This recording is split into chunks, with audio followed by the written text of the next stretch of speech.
Hello, family. Welcome back to Landline, your direct link to all things politics, comedy, and culture. I'm your host, Janaya Future Khan, champ yapper, and frequent nuisance in the activist and comedy world. Let's get dialed in. You know that we're going to have to talk about Imane Khelif. You know we're going to have to talk about Imane Khelif, and we're going to be talking about how Israel wants war with everyone. So, if you have been watching the Olympics, and even if you haven't, you have likely come across a meme or post or video in the past few days of a weeping white lady and her 5'10", braided up, brown skinned opponent, either giving her a consolation pat on the back or looking suspiciously homosexually debonair from some photo pulled from the internet. The story being sold was that a man, and I want to be clear, in this context, that's being used in a pejorative sense, a man, because the assumption was that this was a transgender woman, was competing in the women's division of Olympic boxing. So here's what happened. On Thursday morning, Italian boxer Angela Carini faced Algerian boxer Imane Khelif in the Paris Olympics. 46 seconds into the biggest fight of her life, Carini quits. She quit because she got punched in the face in boxing. So I got to tell you something. I'm a former competitive boxer. Right before the pandemic, I have been in boxing many a time in a ring. You get punched in the face sometimes. It happens. You get punched a lot. That is actually what boxing is. This, however, did not stop Carini from bowing out. She cited pain in her nose and said that after years of fighting, she'd never been hit that hard. That was a quote, and she said, quote, "It's just not right." That was her walking out of the ring, having quit 46 seconds again into the largest fight of her life. So, an online firestorm quickly followed, right?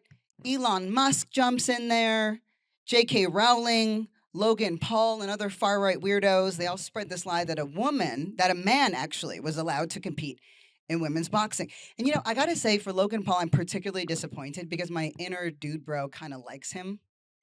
Like, my inner dude bro is likely a little bit toxic, but he went so far as to call the matter the purest form of evil unfolding right before your eyes. So I gotta just tell you, this is a weird thing because here's the thing: Imane Khelif is a woman who was born as such, as in came out of the vagines. They say, oh, a baby girl grows up a girl, right? Then enters competitive women's boxing and is a woman who's identified as a woman her whole life. You might call that person cis. That's what that is.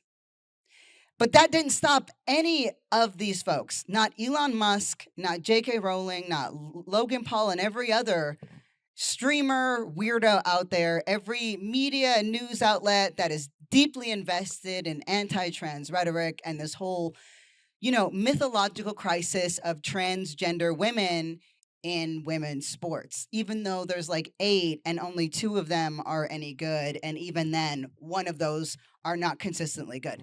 So I have to tell you, this entire thing has been really frustrating because I am also a boxing fan. I'm not just a boxer, I'm a boxing fan. So how did Carini know what to say? That's a big question, right? Like when she said this is unfair, why would she quit? Why would she say this is unfair? Well, that has to do with the fact that the IBA, that's the International Boxing Association, said that Khelif failed to pass a gender test. She was not allowed to compete.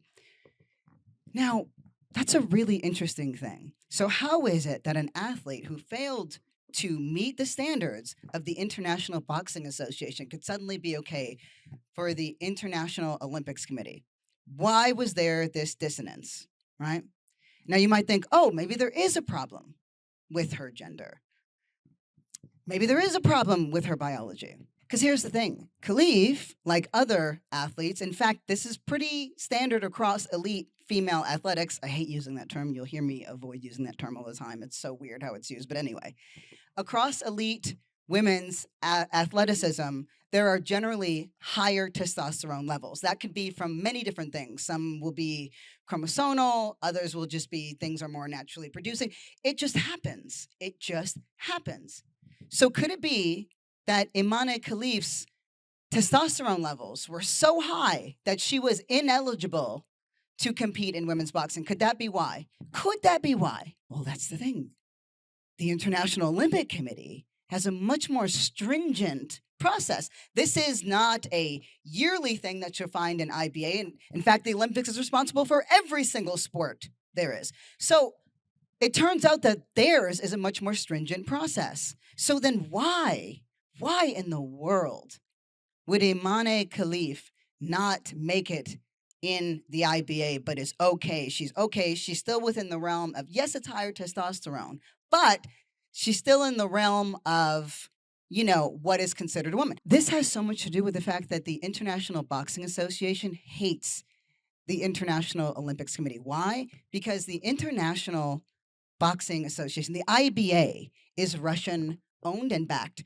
Do you get what I'm saying? It's starting to drive me a little bit nuts. And if you've been listening to the episodes, you know that there is this overlap. There's this weird overlap that's happening where somehow it always comes back to some beef with Russia and America. Like, remember when we talked about the Cold War like every day? And I say remember like I was there, but I read about it. I read a lot of books, you guys. Anyway, it's like it always comes down to the same thing. And I was reading more about this. So here's the thing that's hilarious, okay? So Mike McAtee, he's like the USA Boxing's executive director and CEO, right? So he did an interview with the Washington Post, and he talked about the conflict between the agency and the IOC, the agency being the IBA. Could be like that's the root of what happened to Imane Khelif. She got swept up in that, right? Because remember, Carini knew to say this is just not fair, it's just not right. She hits too hard because she knew that she failed a gender test. She knew that Khelif failed a gender test. But this beef between the IOC and the IBA is really what caused everything. It's actually the root of all of this. And it just impresses me because the likes of Elon Musk, J.K. Rowling, even Logan Paul now, unfortunately, will talk about this as if they're freedom thinkers, as if they're against the grain. But I'm like, you're literally just repeating the talking points of Russian propaganda. And again, that same Russian propaganda that has a deeply vested interest in Trump winning. Sound familiar? Seems like those folks are also about that. I'm just, it takes so much to get into the ring. It takes so much to get into the ring and to put your heart out there and to fight, and then to find out after, working so hard to represent your country. And for the record, if a simple Google search would have satisfied all of this. Algeria it's literally illegal to be trans in Algeria. Do you think that they would let a transgender woman represent their country when it's illegal to be trans in Algeria? I'm just like, what are we doing? And it just sucks because, watching this thing unfold and being as upset as I was, it was fascinating because they had you think, like, Elon Musk, J.K. Rowling would have you think it was St. Catherine of Siena versus the chromosome chimera, right? Just one freak versus an absolute saint. But here's the thing.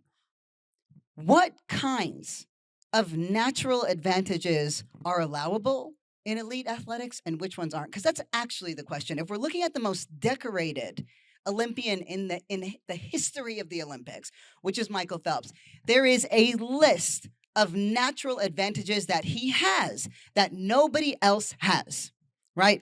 From the fact that he produces less lactic acid throughout his entire body, which is natural, to his weirdly double-jointed ankles that allow him to swim like some weird, awesome superhuman fish, right?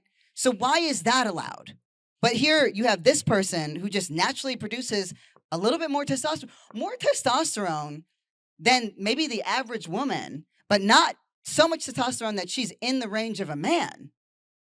But that's a problem. And, I'm here for the debate. But the fact that trans people keep getting swept up into this for some weird far right-wing extremist narrative, which is really just a Russian narrative, is getting really annoying and aggravating and infuriating. Because the thing is, the rules just don't make sense. For the record, most of these guys have not come out and said, oh, oops, we got it wrong. This is a person who is actually a woman. We just got confused, right? We got this one wrong. No, nothing like that. Well, she failed the gender test. I gotta tell you, it's not just the fact that it's not just simply that this is some weird foreign policy propagandist war, right? Let's actually look at the rules of gender in sports. So, according to the right, the rules of gender are very simple. If you are someone with a vagina who was born with a vagina but has naturally higher testosterone levels, you are a man. But if you are someone with a vagina that takes testosterone, you're a woman. So, vagina equals woman and vagina equals man. And maybe then, vagina. So, vagina, man, vagina, woman. I gotta tell you, it's almost like the right is trying to say that gender does not mean genitalia, and genitalia does not mean gender. They're starting to sound a little queer to me. It sounds like you just described maybe even a non binary person. The point of this is for all the women out there who are confused about what is going on and are getting swept up in this propaganda about women in sport, it's really simple. If your feminism starts to sound like, I don't know, the people who hate women, that's not feminism, that's fascism. And you're getting swept up in the wrong tide, my friend. So, it's not just that women in sports who have maybe chromosomal differences or higher testosterone levels, they're not the only ones who are being attacked in this. I'm thinking of Ilona Maher, who is this amazing, incredible rugby athlete. She's a star. Was on the podium recently for the U.S. Olympic team. She has, throughout her career, she is burly and she's powerful and she's beautiful and she's constantly referred to as a man by the right because she doesn't fit into this very normative, stereotypical version of this delicate, petite little girl. And, this is what she had to say about that. I get comments being called a man and being called masculine and asking if I'm on steroids, Maher said in a video that she posted on social media. There will always be negative people out there, and they put women in a box, and they think women should be fragile and petite and quiet and meek. But that's not the case, right?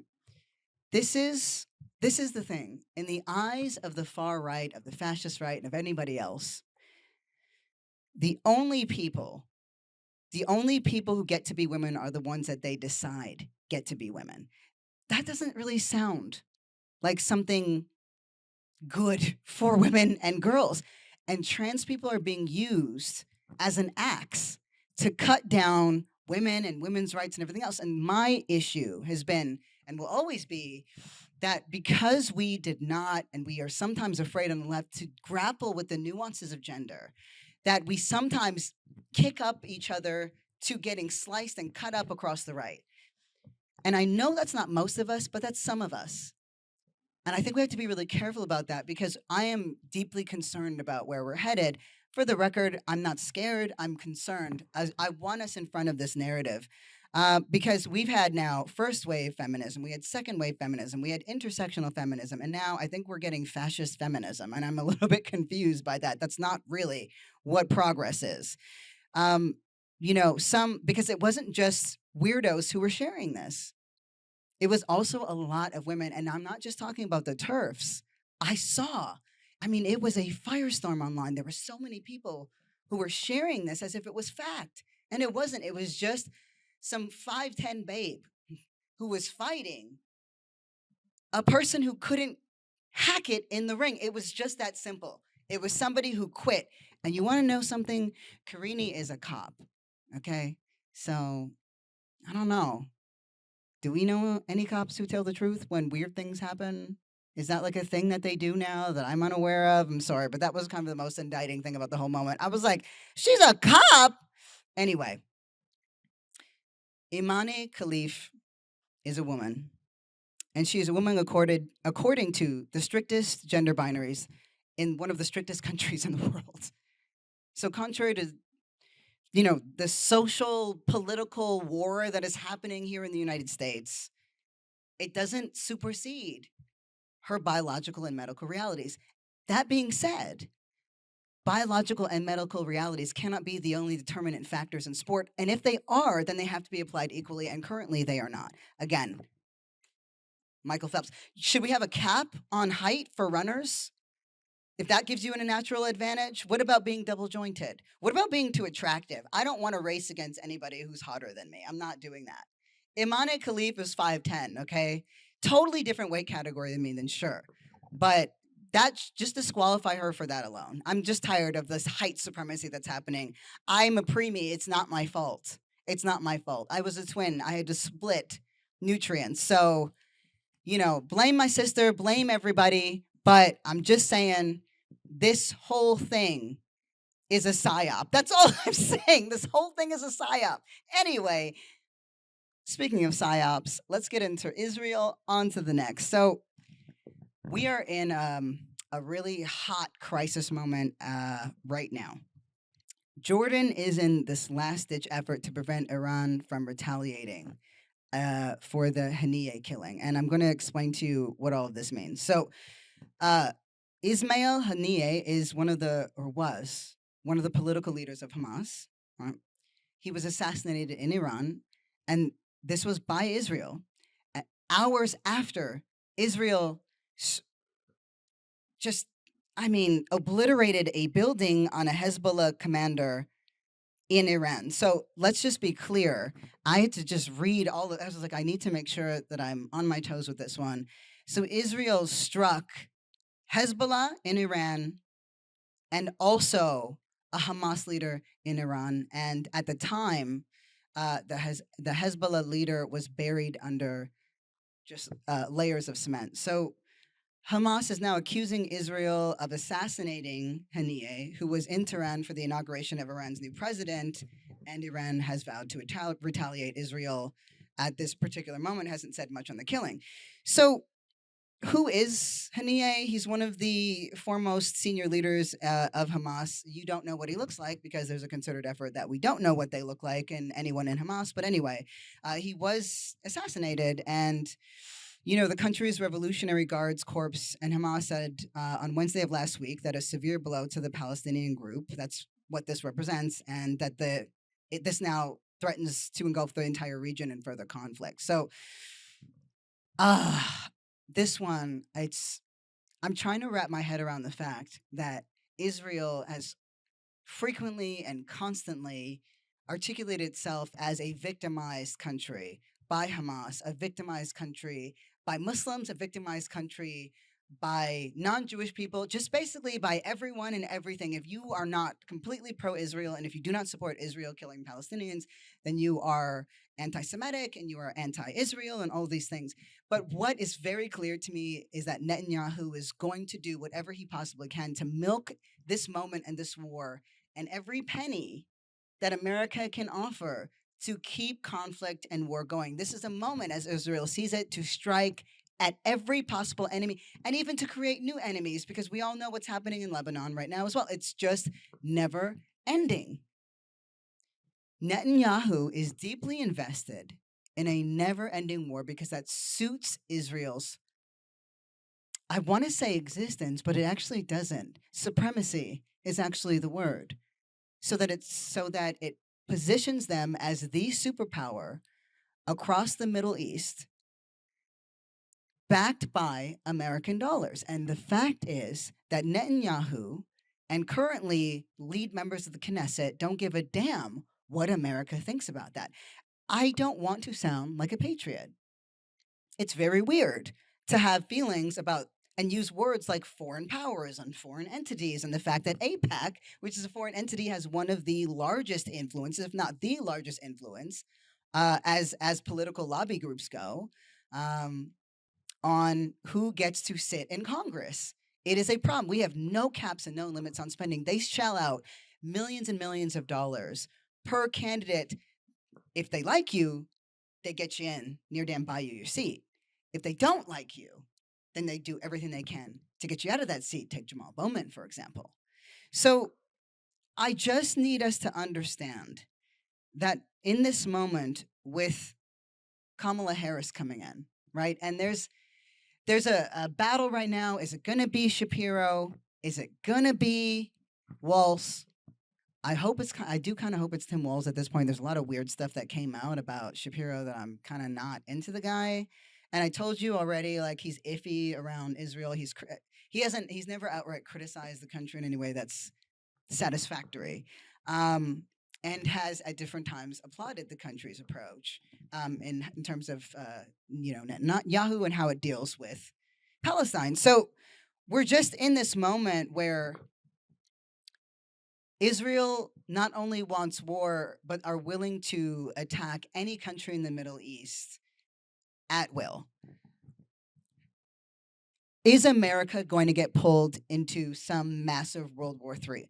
I don't think that's what's going to happen. I do, so I can tell you that that U.S. troops have now gone out and over there to try to aid in this.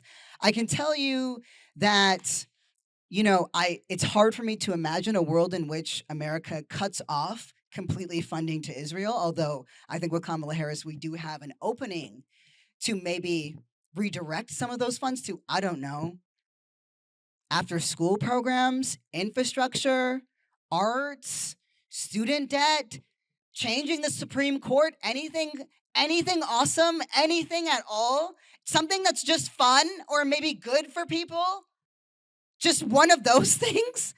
We're not headed there. We're not headed there at the moment. And I'm just going through my notes right now because I'm looking for something that makes me feel like maybe we're headed in the right direction. What I could tell you is that Jordan, at the very least, is their foreign minister has gone over. They're trying to step in. Jordan's foreign minister doesn't like going to Iran that much. It's kind of a big deal that he's there. But that's just it.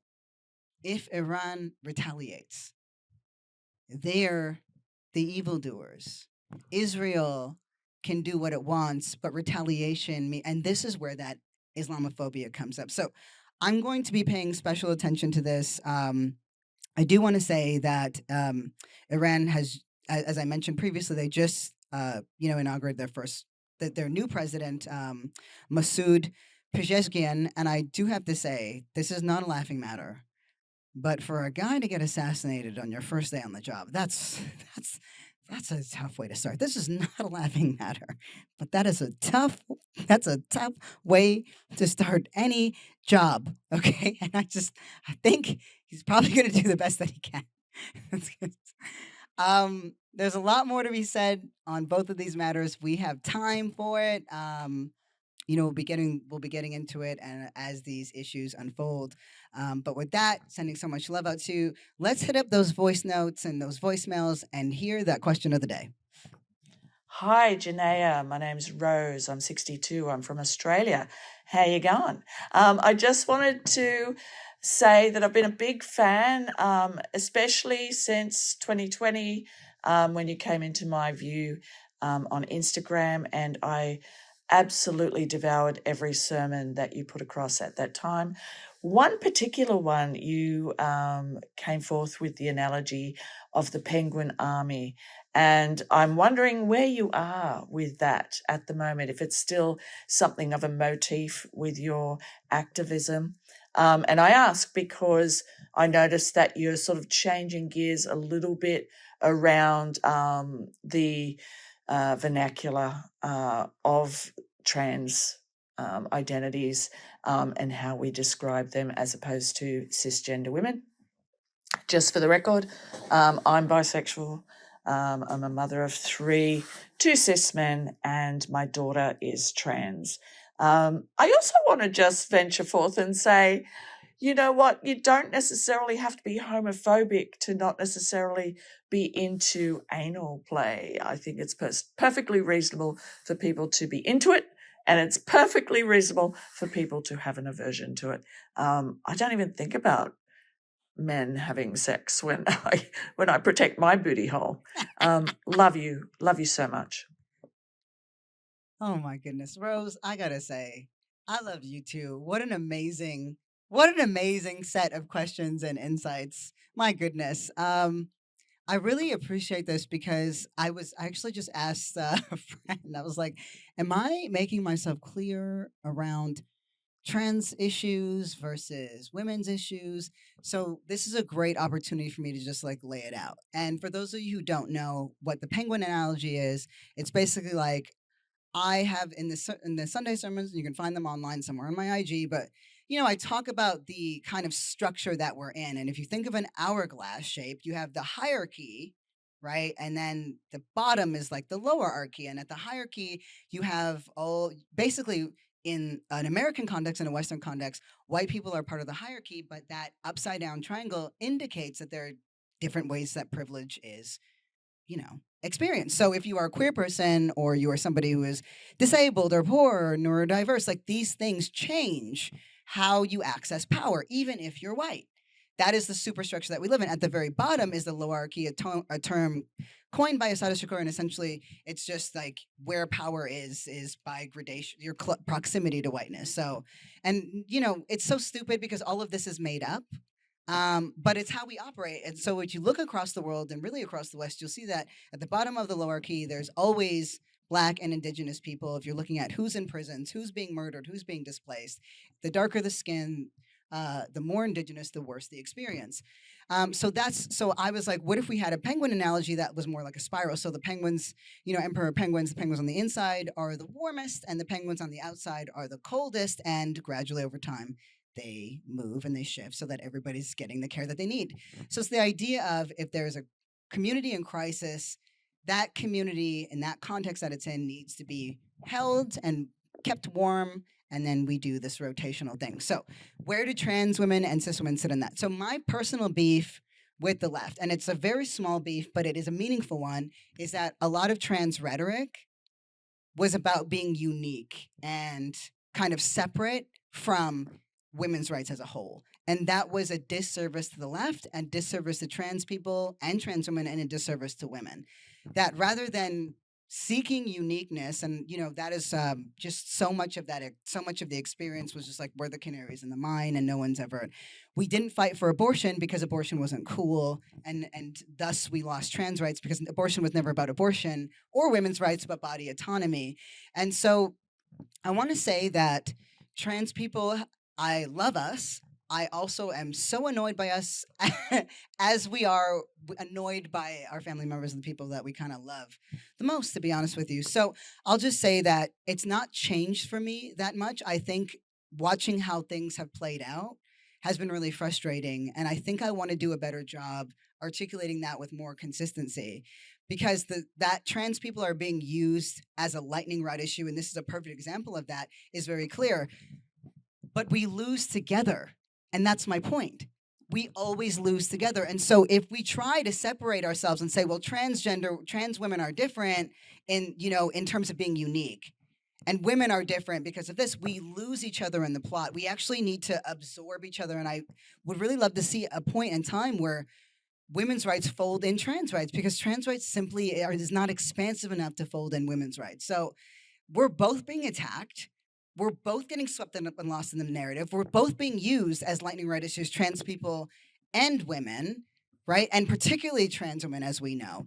And I think we've got to get over this hump, or like this trench that we've dug for ourselves, and come out swinging, because they're going to do what they do, but they don't make any sense. So I'm like, well, we do. And we kind of stopped a little bit, and it's time that we get back there. So what a brilliant question. And also, just like, thanks for being on this journey with me, Rose. How goes? What was it? What's that? Can you message me? Can you DM me, Rose, with that Australian greeting? Because I really liked it. Anyway, that's the episode for today. Mad love to y'all. Just thanks for being here. I just want to say thank you so much for listening to Landline. It means the world to us, and the show really is a labor of love. New episodes are dropping on the daily. We're available on Spotify and Apple. Send us your voice note questions. We love them so much to landline with jfk@gmail.com. Shout out to KR and the Landline team. And shout out to you, the listeners, that make it all possible. Peace.